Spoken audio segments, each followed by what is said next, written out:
ఒక మనిషి జన్మ తీసుకున్న వెంటనే మొదటి శ్వాస తీసుకోగానే ఈ ప్రపంచంలోకి ఎంటర్ అయిపోతాం. ఇది మనందరి కథ, మనందరి ఆత్మకథ, మనందరి కథ. ఇది ప్రతి ఒక్కరికి జరిగేది ఇదే. సో పుట్టడం చనిపోవడం, పుట్టడం చనిపోవడం. బట్ ఇందులో మనకు ఒక్కటే కనిపిస్తుంది, ఒక్కసారి పుట్టిన ఇంకోసారి చనిపోయామని.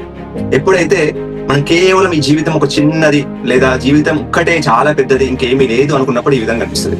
కాకపోతే ఒక ఆత్మ దృష్టి నుంచి చూసినా గానీ, ఒక జ్ఞాన దృష్టి నుంచి చూసినా గానీ జీవితం అనేది ఒక్కటే కనిపించదు. ఒక్క పుట్టుక, ఒక్క మరణం కనిపించదు. ఎన్నో పుట్టుకలు, ఎన్నో మరణాలు, ఎన్నో జీవితాలు, ఎన్నో ఆటలు, ఎన్నో క్యారెక్టర్స్. సో ఇలా మన జీవిత పరిణామక్రమంలో పుట్టడం చనిపోవడం, పుట్టడం చనిపోవడం. సో చాలా వరకు చెప్తా ఉంటారు, మన జీవితాన్ని మనమే డిసైడ్ చేసుకుంటాం, అద్భుతంగా స్క్రిప్ట్ రాసుకుంటాం, ఎలా చేయాలి, ఎటువంటి అమ్మ నాన్న గుట్టాలి, ఇదంతా అని చెప్పి. సో అది మనం రాసుకున్నట్టు కరెక్ట్ గా మనం ఏ లెసన్స్ నేర్చుకోవాలో, ఏ పాఠాలు భూమి మీద నేర్చుకోవాలో కరెక్ట్ గా నేర్చుకుంటున్నాం.